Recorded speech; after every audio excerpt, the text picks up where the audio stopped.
E aí pessoal, eu sou a Isabela e esse é mais um vídeo no Fita Alternativa. Essa semana eu quero falar de um classicão de ficção científica que até hoje é referência para diversos filmes do gênero, que é Blade Runner.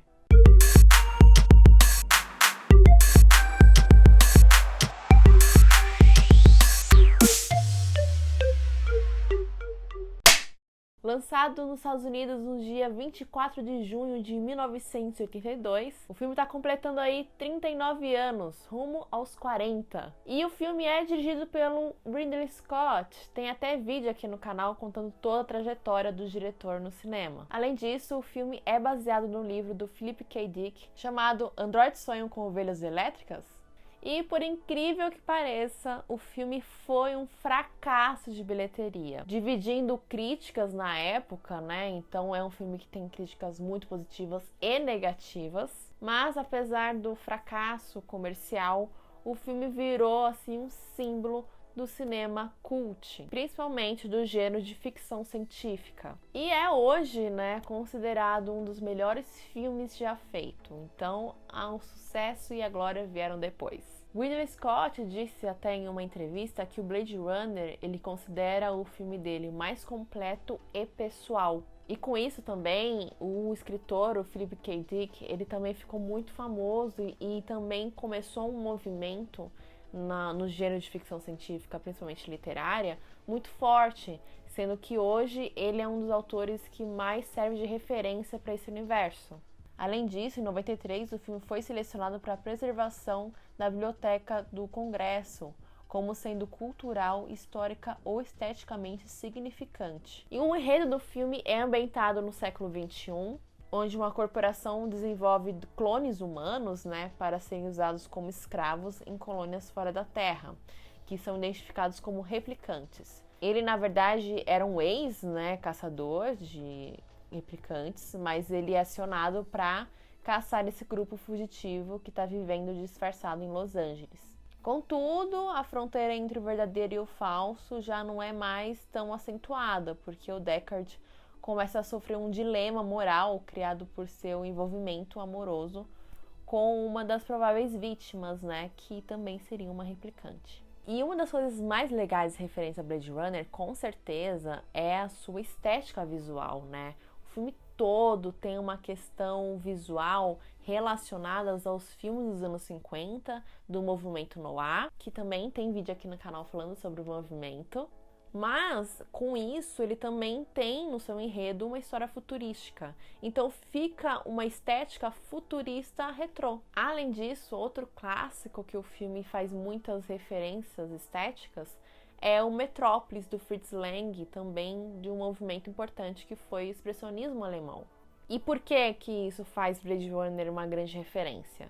Bom, ele usou todos esses aspectos ambientando o filme, né, entre sombras e luz, fazendo todo esse jogo de iluminação como os filmes noir, faz Blade Runner ser um filme totalmente completo e diferente para o gênero de ficção científica. Então, muito desse crédito, com certeza, é a parceria do Ridley Scott, que tinha essa ideia na cabeça, e quem conseguiu transmitir isso em tela, que é o diretor de fotografia. E o responsável por isso é o Jordan Cronenweth, que é hoje um dos principais diretores de fotografia do cinema. E segundo o Cronenweth, o Ridley Scott sentia que o estilo do Cidadão Kane era o mais próximo do que ele imaginava para Blade Runner. Isso incluía, entre outras coisas, o alto contraste, o uso incomum de ângulos e feixes de luz em cenas internas. Mas Blade Runner vai muito além do filme noir, porque ele traz cores vibrantes, principalmente o uso de neon. O filme retrata uma Los Angeles decadente, né, muito populosa e multiétnica. Então toda essa iluminação neon tem referências de pontos comerciais muito relacionados a metrópoles asiáticas. E isso deu muita identidade para o filme. Além disso, o filme traz duas cores predominantes na sua fotografia, que é o azul e o amarelo. O azul está presente em quase todo o filme e ele transmite o que os personagens são, né?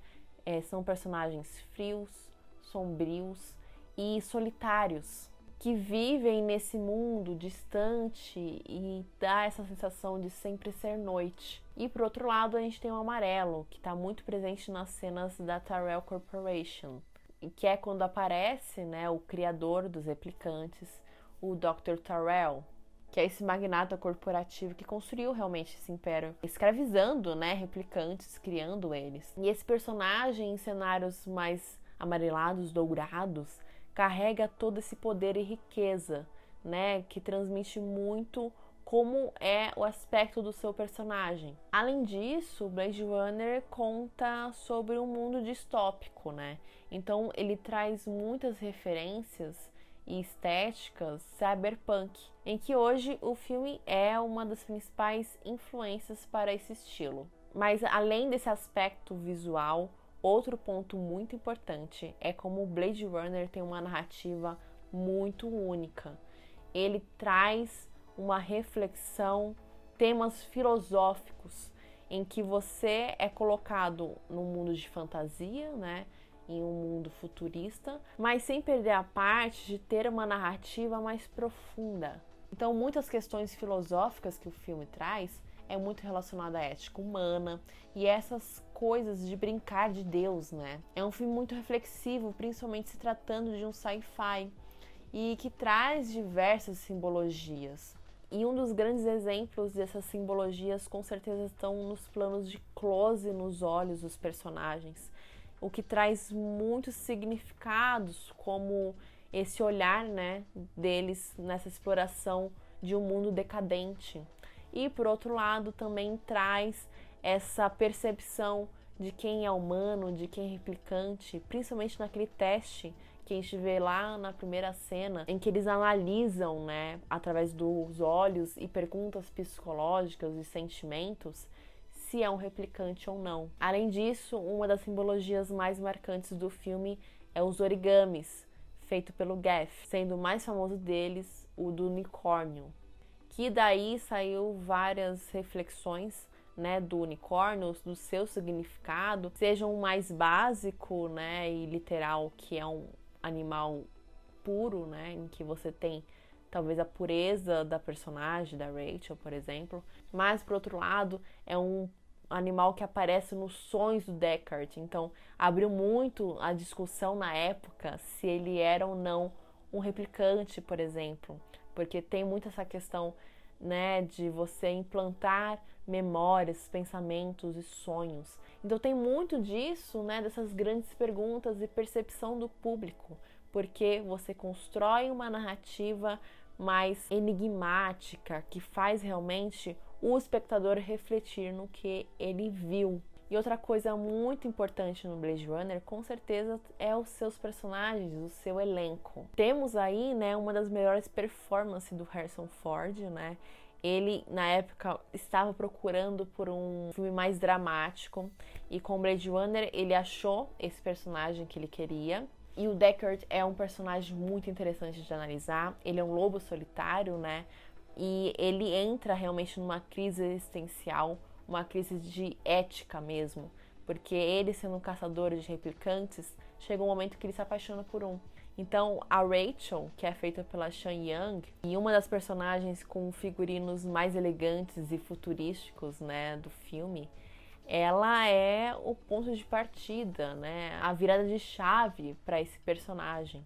Então, é muito legal ver esse romance, né, entre os dois. E a gente não pode deixar de falar do Rutger Hauer, que fez o papel do Roy, né, o vilão, e talvez o personagem mais importante do Blade Runner. Ele é o líder, né, dos replicantes e ele traz uma discussão muito mais aprofundada do que a gente esperaria de um vilão, né? E ele foi capaz de mostrar essa dualidade de que os replicantes também têm direitos, né? Eles foram escravizados pelos humanos, então entende-se essa raiva. E a sequência final com o personagem é uma das cenas mais icônicas e importantes do cinema. Lá que se mostra realmente esse discurso que ele faz o filme todo, quando ele salva o Deckard, por exemplo. E também ele é responsável por ter feito um dos monólogos mais bonitos, né, do cinema até hoje, que foi onde saiu a famosa frase: All those moments will be lost in time, like tears in rain. E esse monólogo, né, vários trechos foram improvisados realmente pelo Rutger Hauer e ele deu um toque muito importante para o filme. Então, é com certeza um dos monólogos, principalmente de morte, né, mais impactantes e bonitos.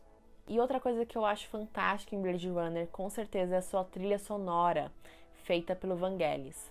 Eu até peguei aqui, ó, eu tenho o disco de vinil da trilha sonora. É uma das minhas favoritas do cinema.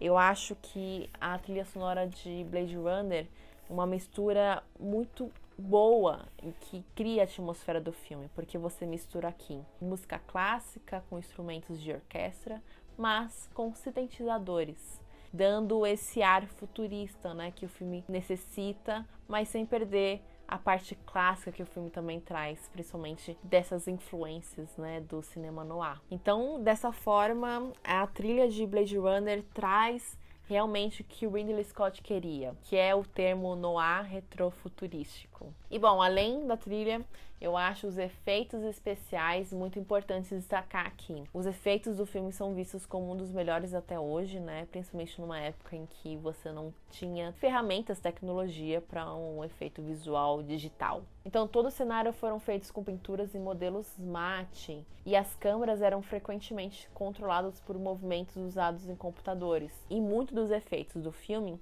ele usou muitas técnicas relacionadas a outro filme que foi Contatos Imediatos de Terceiro Grau. E até hoje o filme tem um visual lindíssimo e que envelheceu muito bem. Outra coisa que vive na história de Blade Runner são as suas inúmeras versões, né? Blade Runner é um exemplo claro e mais notável sobre ser a vítima de Hollywood. Em sua primeira versão, o filme realmente traz esse clima sombrio e pessimista, né?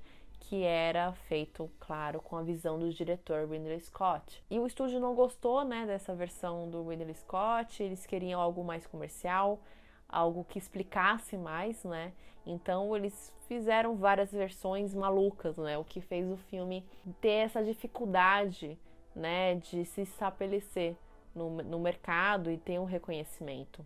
Então uma das versões, por exemplo, tem narração do Harrison Ford, né? Também tem até reciclagem de cenas do Iluminado, né? Do Stanley Kubrick.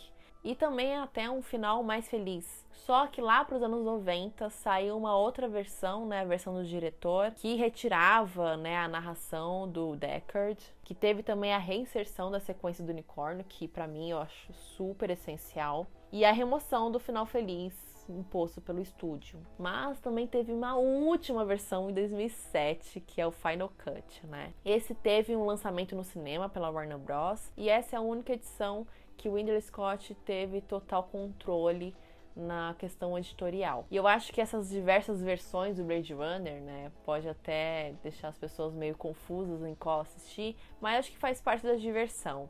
E também eu acho que para um olhar mais clínico, para quem gosta do audiovisual, ter essa percepção do que é uma versão mais comercial e uma versão mais autoral, né? Mais artística em relação ao mesmo produto. E o filme, ele expandiu, né, para outras mídias e também teve uma sequência. Primeiramente, o filme teve uma continuação literária, né, que não foram feitas pelo autor do livro, mas sim por um amigo dele, o K.W. Jeter, que lançou 3 romances relacionados ao Blade Runner. E claro, a sequência no cinema, que é Blade Runner 2049, protagonizado pelo Ryan Gosling, mas também com a participação do Harrison Ford em quase metade do filme. Nesse caso, quem dirigiu foi Denis Villeneuve, mas o Ridley Scott ficou como produtor executivo. Era um filme que eu tive muito medo de assistir, né? Porque eu sou muito, muito fã do Blade Runner. Mas eu, como muitos outros fãs, acharam uma boa sequência, né? E é um filme que fez muito sucesso, realmente. Eu acho legal como ele trouxe a atmosfera do primeiro filme, principalmente no estilo de fotografia. O filme foi super aclamado pela crítica, com alguns considerando uma das melhores sequências cinematográficas já produzidas, além de ter sido amplamente elogiado pelas performances, direção, fotografia, efeitos visuais, trilha sonora, tudo, né? E essa aceitação gerou para o filme 5 indicações ao Oscar de 2018, das quais venceu em 2. E bom, finalizando, Blade Runner se tornou esse clássico de ficção científica. Começou ali no cinema cult, mas hoje é reconhecido no cinema como um todo, seja comercial ou não. É um filme que tem um estilo sombrio e futurístico que até hoje é referência para vários tipos de projetos, né? Seja filme, livro, anime como Ghost in the Shell. Então tudo hoje em relação ao gênero de ficção científica, cyberpunk, aquele estilinho noir com sci-fi, tudo tem a ver com Blade Runner. E além disso, mesmo com várias versões, o filme ainda tem essa ambiguidade e ele consegue trabalhar a perspectiva de quem assiste, né? O público tira suas próprias conclusões sobre a obra. E é por isso que o filme é hoje considerado um dos melhores filmes já feitos. E bom, gente, por hoje é isso. Muito obrigada por assistir o vídeo. Se você gostou, não esquece de curtir, de comentar e compartilhar com seus amigos. Não esqueça de ativar o sininho para receber notificações de vídeos novos. E claro, se inscreva no canal. Vai ver minhas redes sociais também, do Fita Alternativa, Facebook e Instagram. E lembrando que todo sábado tem vídeo meu na página do Facebook do Super Cinema. Aí se vê na próxima semana. Um grande beijo e tchau!